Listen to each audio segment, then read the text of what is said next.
what does the word legacy mean to you? There are consequences to everything. The stereotype of being an Igbo man being good with your finances. Yeah. Oh, so you won't break the generational curses? There are few people that have that moral gauge, but a lot of wealthy people in this country. If I start to audit what kind of life they have. So you were scheming. What were some of the things that you were doing as a double agent? Dream life. With no close friends. With no close friends? Okay. Did your parents know that these were the people that you were running with? I'm not sure. No one's parents knows this. The parents you're talking about ran with bad crowds. Was it you that was telling me about the guys in your school beating up a teacher? It was. Nigerians have gone through a lot of trauma. My God. Let's not go there, please. So how did it feel being told, you're a man, you can't cry? This is a dicey and sensitive topic. Ladies and gentlemen, welcome to another episode of Legacy and Labour. I'm your host, Agnes Yoande, and I am joined here today by a very special guest, a model, a football enthusiast, a firstborn son, a senior business analyst. Ladies and gentlemen, a round of applause for Kyrian Umeigwilo.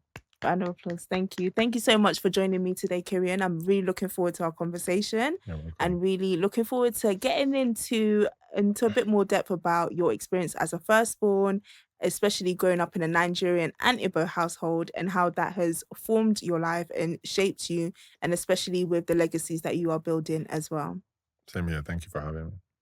Before we get into our conversation, I have a quick game that I like to play with my guests. Okay. So it's a quick this or that. So just 2-second rapid answers. Like, you don't really need to think about it too much. It'll give too much explanation. Okay. But the first question is, love that grounds you or love that grows you? Love that grows me. Okay. Success with loneliness or comfort with community? Comfort with community. Be the one that leaves or the one left behind? The one that lives. Be misunderstood but authentic or liked but watered down? Authentic and misunderstood. Your dream life but no close friends, or an average life with your circle intact? Dream life with no close friends. With no close friends? Okay. Break generational curses or build generational wealth first? Generational wealth. Oh, so you won't break the generational curses? Generational wealth is breaking. Okay. Be seen as strong or be seen as soft? There's an explanation to this. Okay, give me a quick explanation. I'd rather be seen as soft. I prefer to come off as soft. Meanwhile, that's the opposite. I prefer that than be seen as strong. Okay. Speak your mind and risk the bond, or keep the peace and hold it in? For most of the time, keep the peace. But there'll be a time where you need to speak your mind. Have all your friends back for 1 month or 1 guaranteed year of peace? All my friends back for 1 month. All your friends back for 1 month. Okay. It's very important. All right. So my first question to you is, so you're the firstborn Igbo son of how many children?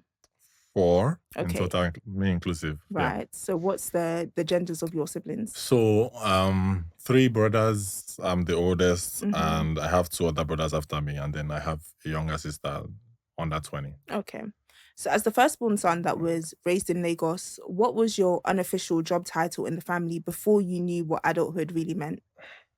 So I wouldn't say I had a title, but more or less like I had attributes that I had to be aware of. For example, you had to be certain that the things you do don't embarrass your family. You had to be certain that you basically carry yourself with a certain pristine.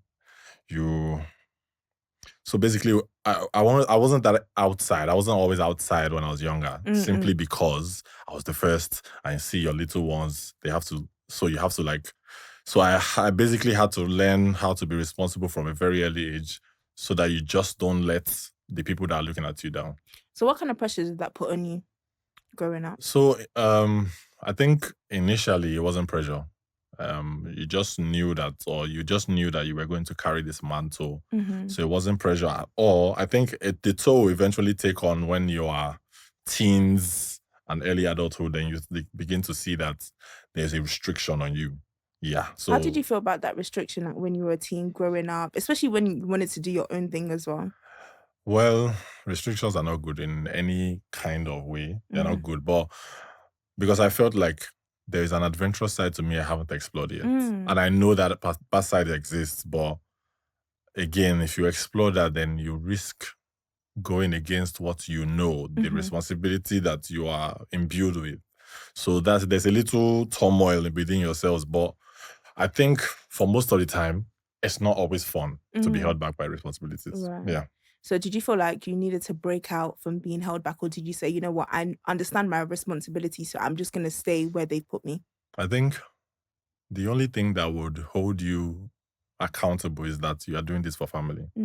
So if it means staying put and making sure that everyone around you gets grounded as well, I think it's okay. It's a good thing for me to do that. It might not be fun, but I understand why I should do that now. Do you think you come to regret it later on, or do you think it's something that you've come to accept and you're just like, you know what, I'm fine with this? So this is a yes and no answer. Okay. The regret in the sense that the little opportunity I had, I tried to exploit. But I know that there are more adventures for me to go on that I currently can't. Now, that might be regrettable, but also letting down the people that are looking after you or looking at you is also a big regret too. So it's basically yes and no. I might regret some things, but then I'm gaining some things as well. So yeah. That's really interesting. Okay, so you detailed like bits and pieces of your experience. One thing I like to ask all my guests is, what would you want people to learn from you today? So responsibility might seem like a burden, but you have to, number one, channel or map out the things that you want for yourself and then see how those responsibilities can merge into it. You don't just focus on just responsibilities. You have to also think about yourself as well. That's how to keep yourself happy instead of resentful. Yeah. So what practical steps would you tell somebody to take? Because somebody might be in your position where they have that responsibility. They've been given that legacy of being the firstborn, and so they have to put their family first, but they still want to do things for themselves. So what are some of the things that you would say, okay, this is how you should do it if you're feeling stuck and you don't feel like you understand which road you should go on? Okay, so there are a couple of things you can do. Number one, you can take time off. You Can you though, as a firstborn? Yes, you Can can you ever stay. take time off? Some days, like you can have like, okay, I'm leaving for like 5 days. Just take those 5 days for yourself. Whatever you want to do, whatever you want to explore, do that for those 5 days. So you have to find like some moments in time when you are only looking out for yourself. This is pleasure, this is leisure. You're just for yourself. Then you also have times like, for example, me, I was fortunate enough I went to uni in Ghana. So I was in Nigeria. So that's 4.5 years. I used it judiciously. Right. Yes, I was more, I would say that I used to be a bookworm, but then I realized very early that the social part of life is also very important. So I think I paid more attention there. And then, of course, the books will sort themselves out. I felt like I created a automated way for me to not, or for me to stay afloat.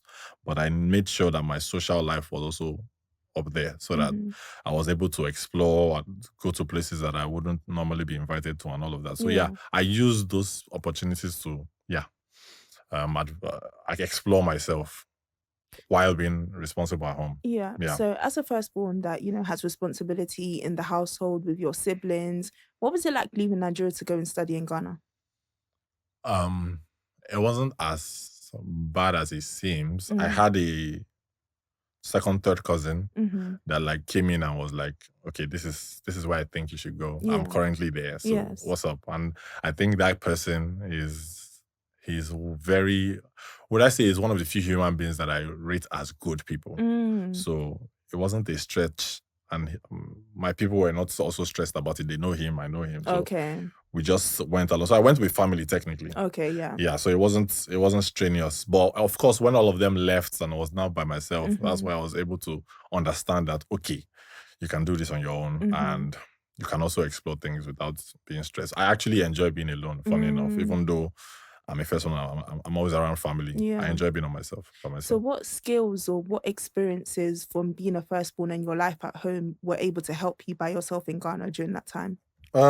First off, the stereotype of being an Igbo man being good with your finances. Yeah. And also good with spending it. Because again, I had a couple of friends or uni friends that would call me and say, okay, I'm going here and I want to do this. What's the best way for me to do it with my money, with my budget? So you were the accountant? It's technically. So yeah, that was a good skill that I learned on time that helped me. Another one was, I think, psychology. Like I learned human psychology early enough for me to know, okay, even though these people, if I come across someone that may be foul or not the people's best or people's choice, I would also still know how to relate to that person. Okay, so you had people skills. Yeah, technically, you have to hone it. You have to hone it if you want to more or less go to some places. Yeah, you have to hone that ability. That's interesting. Okay, so my second question is, if your childhood was a soundtrack, what would the Lagos Boy anthem be, and what scene would be playing over it? Soundtrack. Yeah, soundtrack. I know you're a bit of a music enthusiast. Yeah, but like you said two things now, soundtrack and scene. What scene would that soundtrack be playing over from your childhood in Lagos? It should be a party scene. Okay. But break it down for us. What's happening in this party scene? No, like the bartender is busy, everyone is having fun, the DJ is having the time of his life. So basically just very chilled vibes. Everybody's basically dancing and having fun. The DJ is having fun. And then the music playing over it will probably be T-Pain, bartender. T-Pain, bartender. Or buy you a drink. I feel like there's a nostalgia with that I feel like if I basically showed you a movie scene where there's a club and I'm playing that song, there's a few good moments about it, yeah. So that you can remember from your childhood. So I think that feel good moment is what I want everybody to feel when they are seeing that when they are seeing that scene. Yeah. Okay. My third question is, what's one lesson that your parents taught you without saying a word? There are consequences to everything. When I was way younger, I realized that I could get away with a lot of things. But so you were scheming? I was around good and bad influences. So I was able to understand what both would get me. So basically I was playing both sides. I was a double agent. And okay. So I realized that as an adult, there are a lot of things you can't get away with. And it was more or less imbued in me on time. So there are a lot of things I would not engage in now. Simply because I know that I was so it was easy. What were some of the things that you were doing as a double agent? Because for a first-born son, like I would expect that, you're gonna be like prim and proper, but you knew how to game the system. So what were some of the things that you were doing?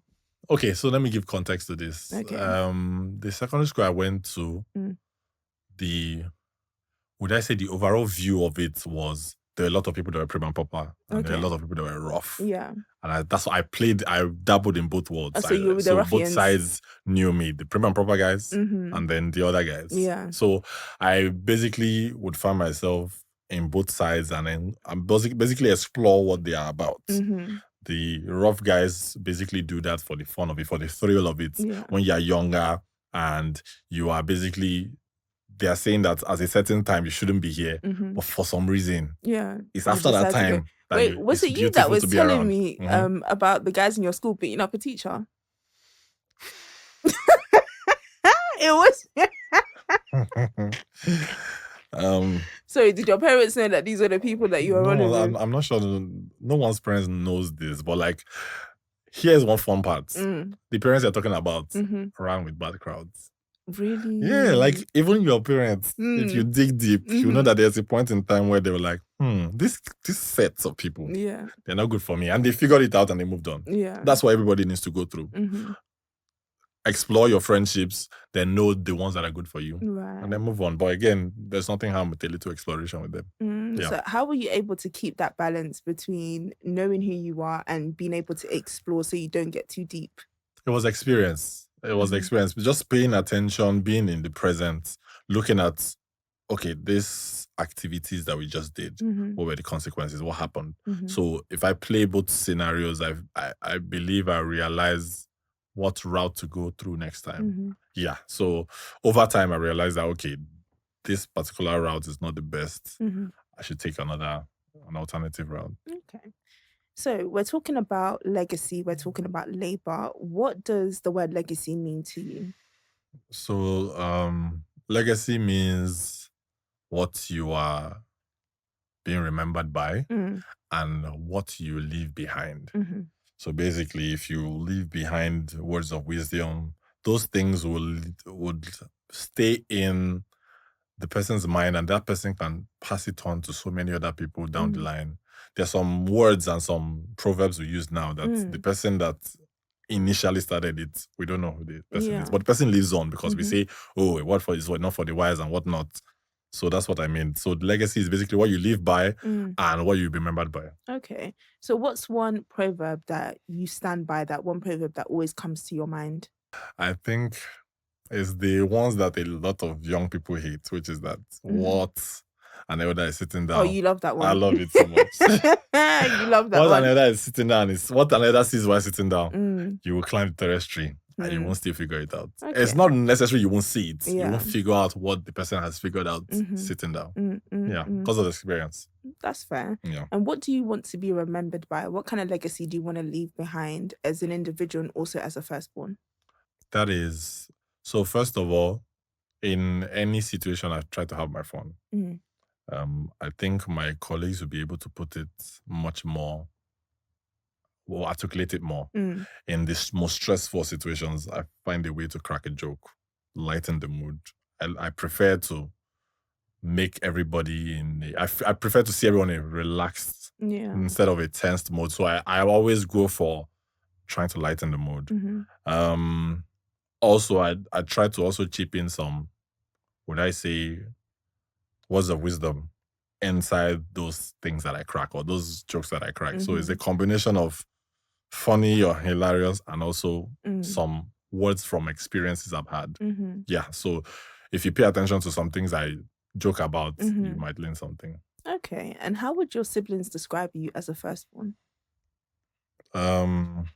Resolute, also hilarious as well. I have my very playful times. Are you sure? Yeah, absolutely. Sometimes they might all be not in the mood and I'm just roaming around and tickling them and all of that. Like sometimes I'm the clown in the house.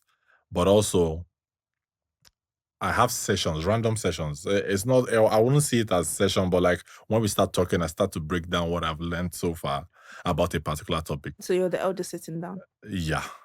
But also I like the fact that my siblings also try to challenge and say, oh, this is what I think. Yeah. And I try to find a way to, sometimes it might look like we're having a serious back and forth, but it's basically just to both sides to understand what both sides have learned so far. Yeah. So I think they also would categorize me as someone that will always want to learn and also educate after learning. Right. Yeah, not holding information back, no. Okay, so what's one thing that you are unlearning as a firstborn that you realize that this won't serve me well in life? Emotional intelligence. You're unlearning emotional intelligence. No, I'm learning. So basically, while growing up in a family like mine, number one, it's a crime to cry. What? Yeah, like when I say crime, like you did something wrong. Yeah. You're being scolded. Oh, okay. And then if you cry, you will now get in even more trouble. Something happened. Maybe you hit your toe. Maybe at the edge of a table and you are crying. My dad will be like, what are you doing? Suck it up, you're a man. You know? So that's, and also like acknowledging that the other person, even though the other person is wrong, there's some things you will say to the other person that will pierce. There's a way to approach explaining some things to the other person without degrading the person. Right. So I had to learn that. I had to unlearn that and say, okay, even though you're trying to correct someone, try and do it in a sensible way. Try and do it in a way that if you on the other end, you would also understand that, okay, this person's actually looking out for me and not trying to destroy me in the process. So how did it feel being told, you're a man, you can't cry growing up? I mean, you would have to eventually suck it up. You have to learn. And, eventually, I've stopped feeling those kind of emotions. Eventually. What did it take for you to stop feeling those emotions? I mean, repetitive situations like that. And you keep hearing, no, don't do that. Oh, don't. So basically, later on in life, when I start seeing guys cry, I start to get, What the fuck is this? What's wrong with you? What is this? And it still happens till today. Some moments in time. I mean, I know you're not a crier, and I know that you said that you've only cried like on several occasions. Very few. It has to be some kind of grief. And it will still not hit me at that moment. The grief will not hit me at that moment. To be a while after, and then I start to feel it. But I feel like my emotional side, I'm not still. You're not still in tune. I'm not still in tune with that. That's fair. Okay. And what's one piece of advice that you got growing up that you now realize was complete nonsense, but at the time you felt like this is the gospel and I need to abide by this? There's a lot more. Okay, give us your top three. Top three. I'm trying to look for. So the best I heard is how I'm looking for the perfect way they said it. Okay. When you're older, you will do what you like. That's a scam. Follow us. That's a scam. Do this one. That's a scam. When you're older, do what you like. When did you realize that this is not making any sense? Uni. From uni, I started realizing that, bruh, there's nothing like when you're older, you do what you like. So yeah. But I understood why they said it. Why did they say it? I mean, like, they needed you to focus on now.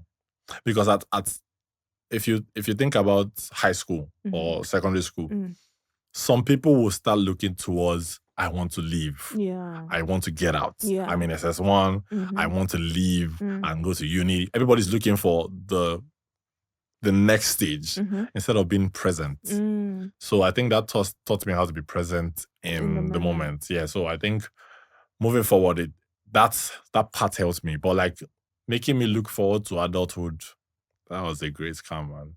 That was a scam. Yeah, great one. Okay, what's another piece of advice that you got that you were like, People don't always, people don't always accept the fact that you're being successful. Like when you're around some certain people and you begin to get successful, you realize that there's resentment. But the truth of the matter is that it doesn't happen for everybody. There are some people that when you are successful, they would basically support, be happy about it, and in turn get the grace to continue in that line that you just told.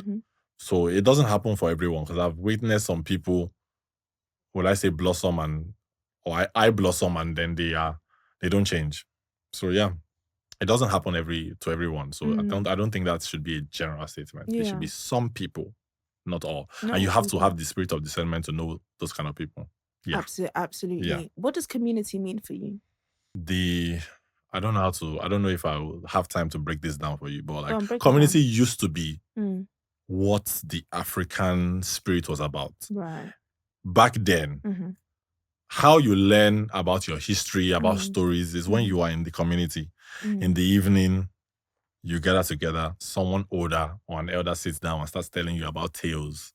Those tales are basically things he either experienced or things that he has been told by his own father and forefathers. So basically, you're learning history, you're learning about people. That's community. Yeah. But basically, that sector has been, destroyed now? And everybody's very me-oriented. Me and my family. And some people are not even my family-oriented. They are more of me. Yeah. So yeah, that sector has been broken down and watered down seriously. Yeah. I feel like this ties into like our discussions that we've had about how Japa has like affected friendships, relationships. Like, talk to me about how you feel about this, because I know that you feel very, very passionately about this Japa epidemic. Yeah. And especially as someone that's still here and as like a first one, like, talk to me about your thoughts about this and your feelings about this. I'll just start to say with the fact that the blame would lie in your motherland. Would I say in the 70s, if you are done with school, this is the plan. You're done with school, you get a job, you get a house, you get a car, you get married, get children, and continue. Yeah. It's going to be exactly like that because the economy was a lot more stable. Yeah. At some point, it was exactly the same with the Western world, if not more. So that trajectory, you know what you're going to do. You know how it's going to happen. You're going to get a job, you're going to do this, you're going to do that. Some people will go into business, and that business will thrive because you're in a thriving community. Now, when you go through that school, first of all, going through the school is even hell. Mm. Some people wrote JAM and probably 80% failed. Mm. Uni is more difficult to get into. The school fees that were of the federal universities that are much more accessible for the people that don't have, it's now much higher. Mm. So less people go into school, less people are educated, there are less jobs. On the fewer that are educated, there are also less jobs. Mm-hmm. There are less good jobs. Keyword is less good jobs. So it gets less and less and less. And before you know it, you are leaving millions on the side to fend for themselves. And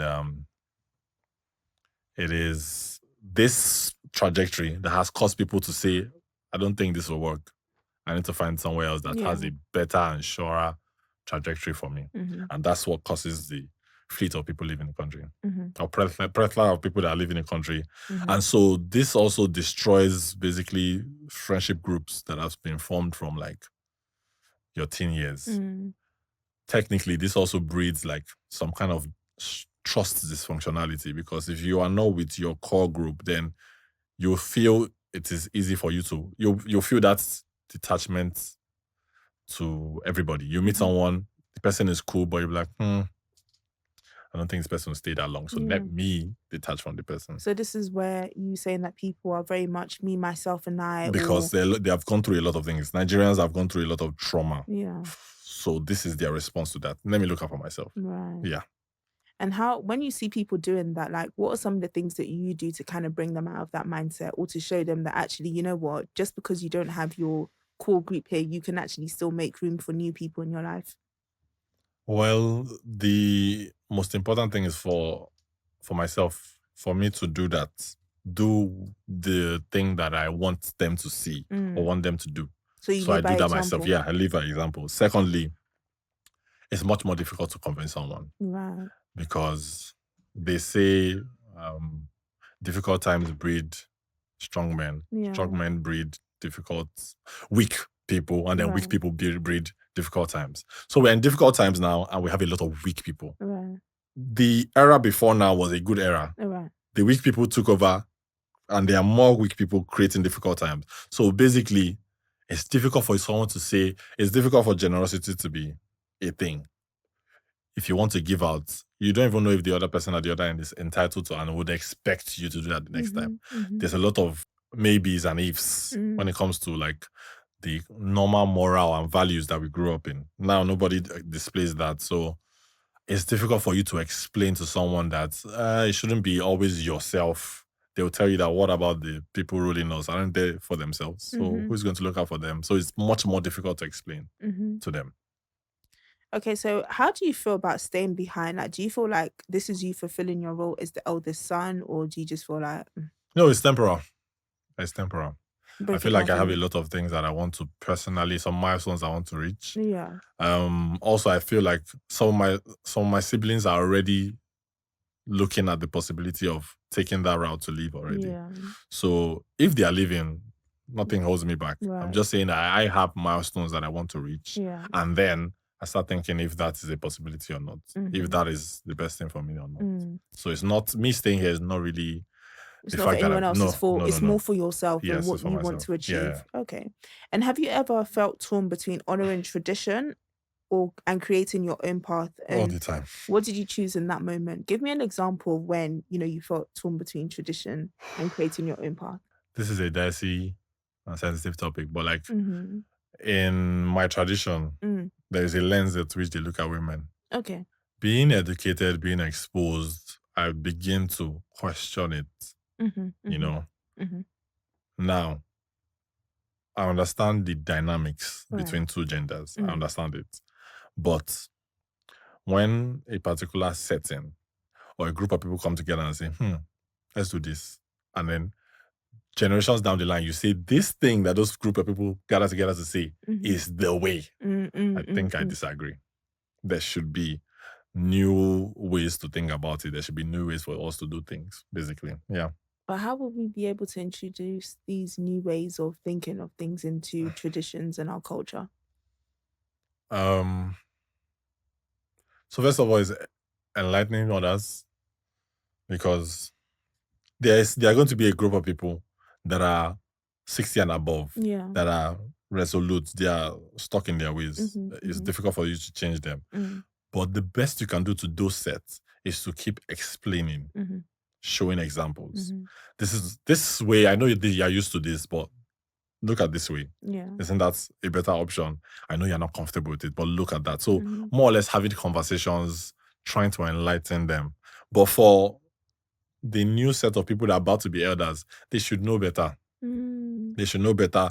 They should be able to more or less. Cultures are good. What culture is rooted in is good. But there are obviously some bad things. It's just the same thing with the legal system. You can't tell me the legal system is perfect. There are a lot of things within the legal system that are problematic, that are biased. So we can all look at these things and say they are good, but there are some things we have to take out. There are some things we have to edit. That's why there's amendments in constitutions. So that's it. Okay, so what part of the Igbo cultural tradition would you want to preserve? The language. I think every language, apart from English, should be preserved. Yes, I agree. In my own humble opinion, I'm okay with English going extinct. Really? I'm very okay with it. Nigeria has pidgin language, and that transcends across everybody. You can see Hausa person that does not really understand English, but understands pidgin. So the pidgin is much more of a baseline to us. And funny enough, you would go to Ghana and they will speak pidgin to you, their own pidgin, and you understand. Really? You understand. Yes, they will put some weird, Ghanaians are funny to us, but you will understand what they're saying. And they're not speaking English, neither are they speaking their language, they're just speaking their own vernacular. So that should be enough. I think languages are very important. Also, there's something I read recently, which is in the business line for Igbo people, that thing where they bring somebody on, they put somebody on, put somebody on, and before you know it, a whole community of men that are into that business and are thriving. What is that thing called? I know that there was a movie about it. It's a phenomenon that I don't know who started it, but it's basically empowerment. It's basically paying it forward if you think about it. And it's not, and what makes it gracious and noble is that it's not always from your family. Yes, that's true. You can start something and find somebody at the street of your father and say, bring your son. It's your son that I want to. He's interested in business, right? Bring him. Your own brother can be interested in something else. So that son that you brought will put somebody else on, and someone else, and basically that community would thrive because many people in that community, in different families, have their hands in businesses that are bringing them an income, and in turn they're taking care of their family and the society. So I think that part is very, very important. I think it's noble. It's a tradition that should never go extinct. People putting people on, and not just your family. So have you seen that firsthand? Yes, of course. My dad did it a lot. I grew up, when I was an only child, I had several men come in and go out that are in business inclined. Again, this is what led to me being financially inclined as well. And that is why I'm into business analysis now, which is, and that was never my trajectory. Really? Yeah. I wanted to go into computer science. I wanted to go into medicine first. Oh, okay. Yeah. But then the computer science thing was much more of a call to me. I was like, I prefer that. Right. And I went for that. And after that, the very last course that I did was accounting. Okay. And that's when I fell in love with the finance world, basically. Right. The very last thing that I did as a course was accounting. Right. And after having that, and I did it with my HOD. He wasn't just a normal teacher. So I enjoyed it, and I came out, and basically the finance world was like a marvel to me. And So what was life like as the only child for some time? It was fun. I think of my childhood with so much nostalgia and joy. I had unlimited freedom, but I still had those values, being told to me that, listen, don't do this. Basically, that as at that time I was junior. I wasn't called by my name. I was just junior because I was the only one. But you say, oh, don't do this, or don't do that. But I had unlimited food, unlimited TV time, unlimited everything. Anyway, I wanted to go. I had a very cool uncle who is late now. He would come in with his power bike. That time, I don't know anyone that had power bike, but he'll put me in front and he'll take me around town and come back. And I'm living the life. If I sleep every day, I'm sleepy happy. I'm serious. Like, my childhood was fun. That was fun. So obviously your siblings came. Like, how did that change So things for you? I'm not one of those ones that will start crying that there's another person to share my. I just realized that okay, there's another person. Yeah. So the dynamics has changed, and obviously there'll be preference to them for the time where they are infants and children and How small. did you feel about that? I actually did not, because I think innately I don't have problem with. I'm not a jealous kind. I didn't have a problem with it. I just wanted to enjoy my own life. Yeah, so they can come along. You didn't get to enjoy the power back anymore, and the unlimited food and unlimited TV. I think he left us maybe I was 8, 10. So I didn't really enjoy that for too long. Yeah, so yeah, but I mean, my childhood was fun. Even my siblings, they would tell you that for the very best part, it was very fun. Not just because of my family, but the country was better then. Yeah, the country was better then. That's another thing. Yeah. That's another thing. So my next question is, what part of you do you think needs to evolve for the next generation of firstborns? Well, not what part of you, but what part do you think needs to evolve for the next generation of firstborns? This thing where people say, I know what's good for you. You can guide them. You can be a guiding hand to say, okay, this is wrong. This side is horrible. But stay on this other part. Do what you like, but don't, do you understand? Just guide them, but don't say, is this one that I want you to do? Some people have basically written a script for some people's lives. And they've done that, and those people have played that role till their 40s. Wow. That's you're basically ruining someone's life without actually knowing it. So you have to let people be themselves, explore with some caution. How would you advise somebody that wants to live their life and basically explore, but they're just being suppressed by whatever's around them? Like, they can't break away from that, I guess, that box that they've been put in of the expectations that people require of them. So I knew a friend, and this was not her family. She lost her parents, so she was in a different family, and that family was extremely stressful to her. And so it wasn't just responsibilities; it was expectations, and the expectation kept growing, and she felt stuck. So the first thing that she had to do is move to another country. You still have them in mind. You're still going to eventually take care of them, but you need your sanity. So you have to, that's why I say you need space for yourself. So she moved out of the country. It was a big deal then, but now everybody's fine. So you have to take that drastic step. You have to break out. It doesn't even have to be move out of the country. Take a week away from that location that causes you that amount of burden. Take a week away. Figure it out. Go and stay with a friend. Stay there. Just think, chill, do something, and relieve yourself of that immediate burden. And then you'll be able to see yourself push through it, basically. Fair enough. And for you, what cycle are you trying to break in your family, and how do you know when you are doing it right? I think for someone like me, it's just wealth. That's all. That's basically it. We have everything else. We have morals. We have, I think, I've had a good foundation. Yeah. My grandparents, they were very wise. The ones that are currently living and the ones that are late. Each of them taught me things. Apart from my paternal grandfather, that one I never met him. He was already late. Yeah. 7-footer. But so I already have foundation for morals. I have foundation for every other thing. But that's crazy wealth is where I know that's the next aim. That's if you have where everybody should be, because we need to have more people that are, would I say, upstanding, that also have money. Because a lot of people that have money, they're not upstanding. I'm sorry. No. They're not. No. There are few people that have that moral gauge, but a lot of wealthy people in this country. If I start to audit what kind of life they have, my God, let's not go there, please, and thank you. Yeah. So my next question is, at the start, well, in the middle of this conversation, I asked you, what do you want people to learn from you today? So based on the conversation that we've had and, the thoughts that you shared, I'm going to ask you again, what would you want people to learn from everything you've spoken about so far? Nothing lasts forever. If you feel like you're burdened now, Mm. it won't last forever. What you need to do is you need to find space for you to think. Also, responsibility is not a bad thing. It grounds you. Imagine you living your life the way you lived as an infant all through. You'll be in jail.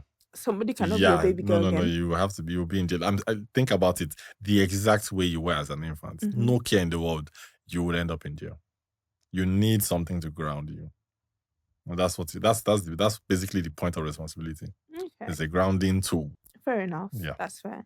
So there's something that I like to do with my guests. I had a guest on here that said something really profound to me. So she spoke about how she journals and she basically speaks to her future self. And when we spoke about legacy, so there's something that I'd like you to do as we wrap up. I'd like you to look into that camera. Okay. And speak to your future self about the legacy that you hope to leave behind, and just say something to your future self. Speak from the heart. Don't overthink it. Just let it flow. Just let it flow. The only time I go to the future is when I'm about to sleep. Okay. No, hold on. Okay. There's a reason for that. That moment is very powerful. If you read about it, you know. If I'm going to speak to my future self on what I'm meant to what am I telling my future self? Oh, you just speak about the legacy that you hope to leave behind, and just like a message to your future self. The main message to my future self is I hope you're not stressed. I hope you're not overthinking about the things you hope to achieve.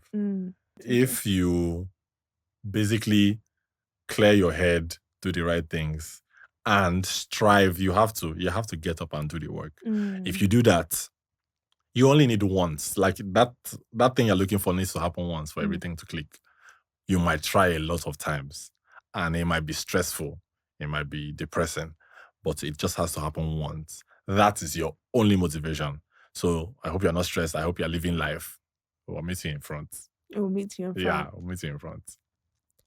And ladies and gentlemen, that brings us to the end of another episode of Legacy and Labour. I'm your host, Agnes Yoande. Thank you for joining us.